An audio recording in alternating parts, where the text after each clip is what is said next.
오늘 저희가 함께 깊이 들여다볼 자료는요. 최근에 열린 제1회 테이야르 드 샬댕 학술대회의 발표 내용입니다.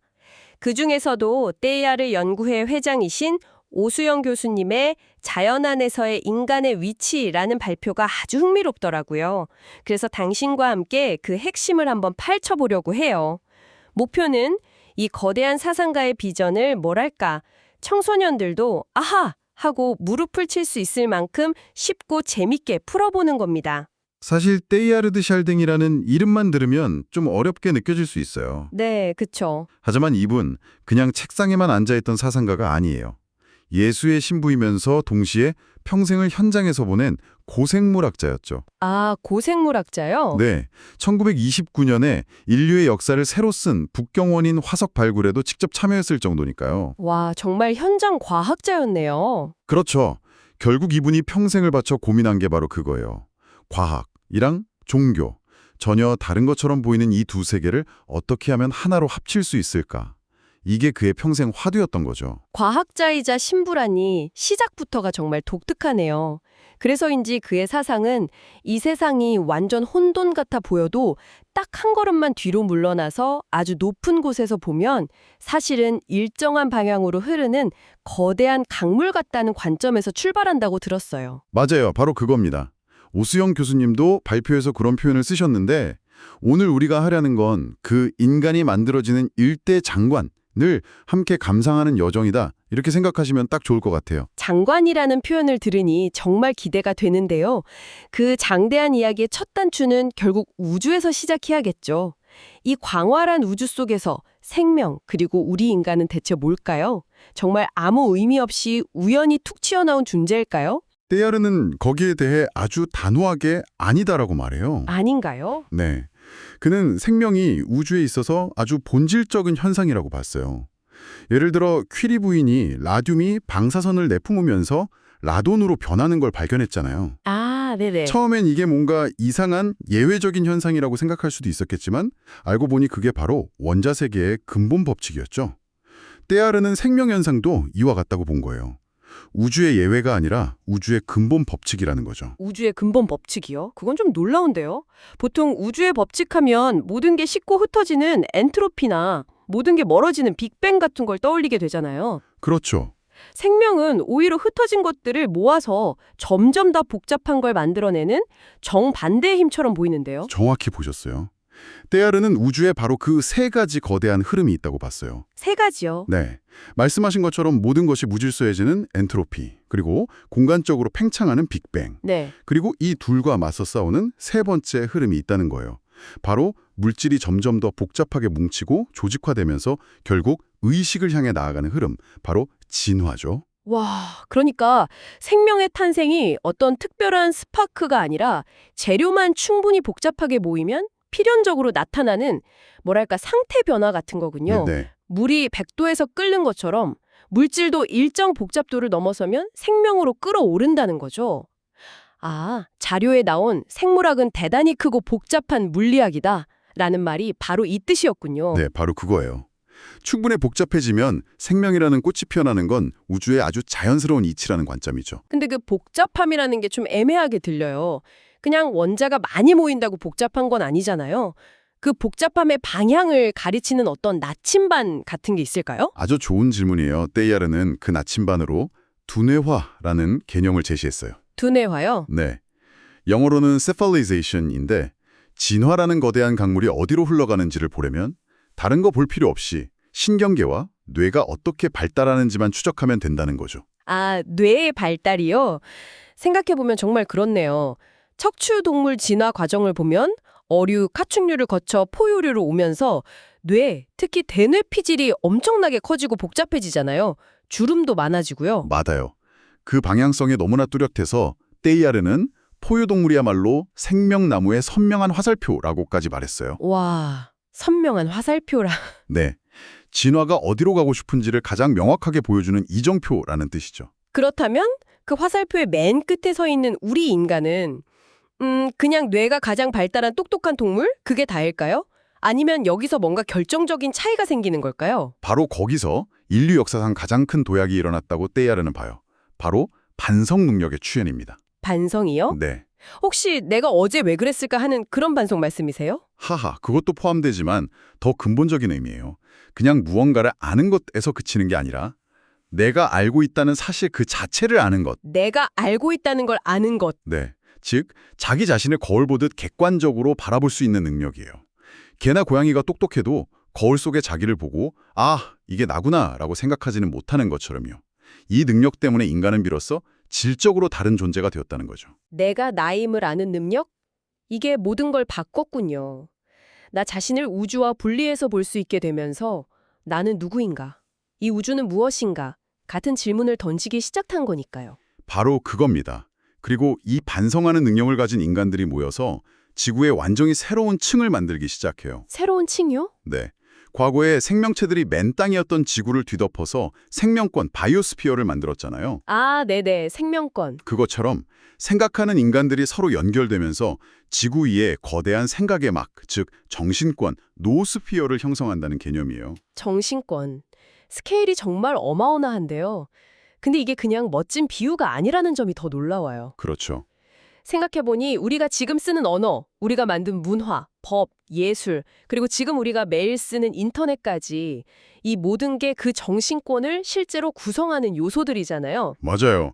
이게 비단 거창한 얘기만은 아닌 것 같아요. 저만 해도 해외에 있는 동료랑 실시간으로 화상회의를 하고 지구 반대편에서 일어난 일을 SNS로 바로 접하잖아요. 이런 일상의 경험 하나하나가 그 거대한 정신권을 실제로 체감하게 만드는 순간들이 아닌가 싶어요. 특히 자료에서 초개인적 유전이라는 말이 인상 깊었어요. 우리는 부모님께 염색체를 물려받지만 학교와 사회를 통해서는 수천 년간 쌓여온 인류의 지식과 지혜를 통째로 물려받는 거잖아요. 맞습니다. 이게 어쩌면 생물학적 유전보다 더 강력할 수도 있겠네요. 그렇죠.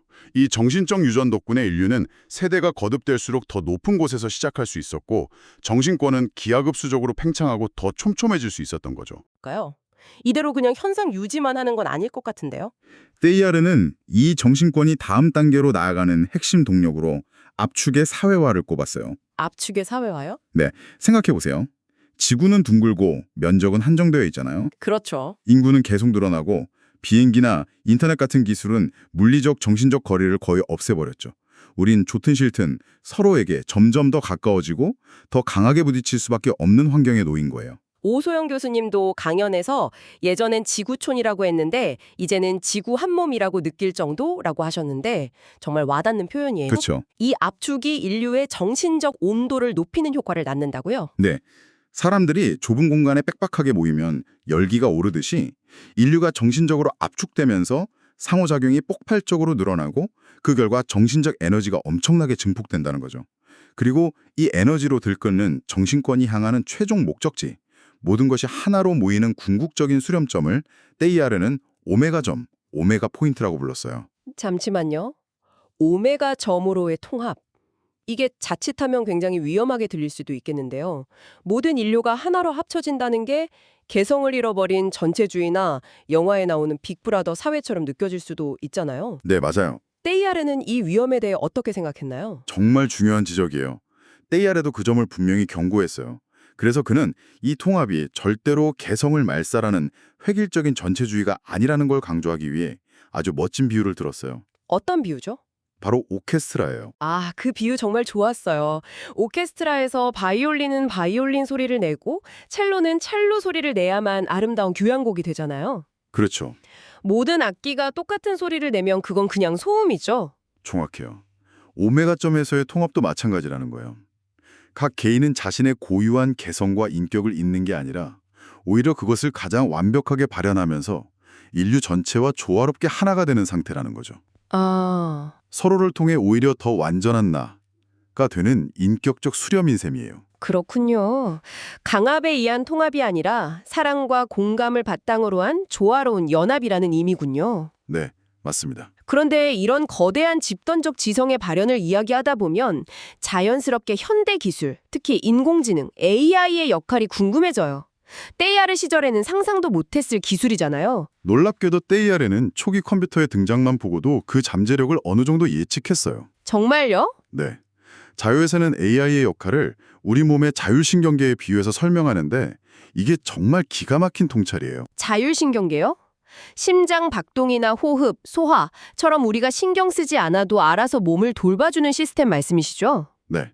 자율신경계가 그런 복잡한 생명활동을 알아서 처리해주기 때문에 우리는 그 에너지를 아껴서 사랑하고 예술을 창조하고 철학적 사색을 할 여유를 갖게 되잖아요. 아, 그렇죠. AI가 바로 사회 전체의 자율신경계 역할을 하게 될 거라는 거예요. 와, 그러니까 AI가 우리 일자리를 뺏는 게 아니라 우리를 하기 싫은 일로부터 해방시켜 준다는 거네요. 그렇죠. 우리가 의식하지 않아도 심장이 뛰는 것처럼 사회의 복잡한 운영을 AI에 맡겨두고 인간은 비로소 사랑하고 창조하고 사색하는 진짜 인간다운 일에 집중할 수 있는 에너지를 얻게 된다는 통찰. 이거 정말 대단한데요? 맞아요. AI가 수많은 데이터를 처리하고 복잡한 시스템을 운영하는 일을 대신해 줌으로써 인류 전체가 엄청난 여유 에너지를 얻게 된다는 거죠. 여유 에너지? 그리고 그 에너지를 바탕으로 인류는 진화의 새로운 단계로 도약하게 돼요. 과거에는 뉴턴이나 아인슈타인 같은 고독한 천재가 사적인 발명을 통해 지식의 지평을 넓혔다면 네. 이제는 전 세계의 수많은 연구자들이 인터넷과 AI를 통해 유기적으로 연결되어서 집단적 발명과 종합적 탐구를 하는 시대로 나아가는 거죠. 결국 AI는 단순히 편리한 도구를 넘어서 흩어져 있는 인류의 개별 두뇌들을 연결하고 증폭시켜서 하나의 거대한 집단 지성을 완성시키는 핵심 동력이 되는 셈이군요. 맞습니다. 우리를 오메가점으로 이끄는 가장 강력한 추진력 중 하나라고 봐도 되겠네요. 네, 그렇게 볼 수 있습니다. 진화의 과정이 더 이상 자연 선택이라는 우연에만 맡겨지는 게 아니라 인류의 집단적 의지와 지성에 의해 방향을 잡아나가는 시대가 열리는 거죠. 오늘 이야기를 쭉 따라와 보니 정말 장대한 서사시 한 편을 본 것 같아요. 정리해보면 떼이아르의 비전 속에서 우주는 단순한 물질, 즉 물질계에서 출발해 생명계로 그리고 생각하는 인간인 정신계로 진화해 왔어요. 네, 그리고 이제 인류는 언어, 문화, 기술로 만들어진 정신권을 통해 궁극의 통합 지점인 오메가점, 즉 신계를 향해 나아가고 있다는 거고요. 이 거대한 흐름 속에서 자연스럽게 인간의 위치와 역할이 명확해지죠. 우리는 더 이상 진화의 구경꾼이나 수동적인 결과물이 아니에요. 스스로 진화의 방향을 의식하고 그 속도를 높이며 이끌어가는 능동적인 주체, 떼야르의 표현을 빌리자면 바로 진화의 화살촉이자 신의 관점에서는 하느님 창조 사업의 협조자가 되는 셈이죠. 마지막에 오수영 교수님이 던진 메시지가 오래 기억에 남아요. 누구나 살면서 한 번쯤 던져보는 나는 왜 태어났는가? 라는 근본적인 질문이 있잖아요. 있죠? 교수님은 떼이아르의 사상을 통해 하느님의 창조 사업에 아주 미약하게나마 협조하는 일꾼으로 태어났다는 답을 찾았다고 하셨어요. 내 존재가 이 거대한 우주적 흐름의 일부라는 것만큼 든든하고 희망적인 대답도 없을 것 같아요. 물론 떼야르는 이 과정이 결코 순탄하지만은 않을 거라고 경고하기도 했어요. 그 길목에는 수많은 함정과 유혹이 존재하고 인류의 강한 의지와 노력이 필요하다고 강조했죠. 바로 그 지점에서 오늘 이 이야기를 들은 당신에게 생각해볼 질문을 하나 남기고 싶어요. 기술 덕분에 인류가 역사상 그 어느 때보다 촘촘하게 연결된 압축의 시대를 살고 있잖아요. AI가 우리에게 엄청난 여유 에너지를 선물해 줄 거라는 전망도 있고요. 그렇다면 당신은 그 남는 에너지와 시간을 어디에 사용하시겠어요? 떼야르가 꿈꿨던 조화로운 오케스트라의 일원으로서 당신은 이 세계라는 교향곡에 어떤 당신만의 아름다운 선율을 더하고 싶으신가요?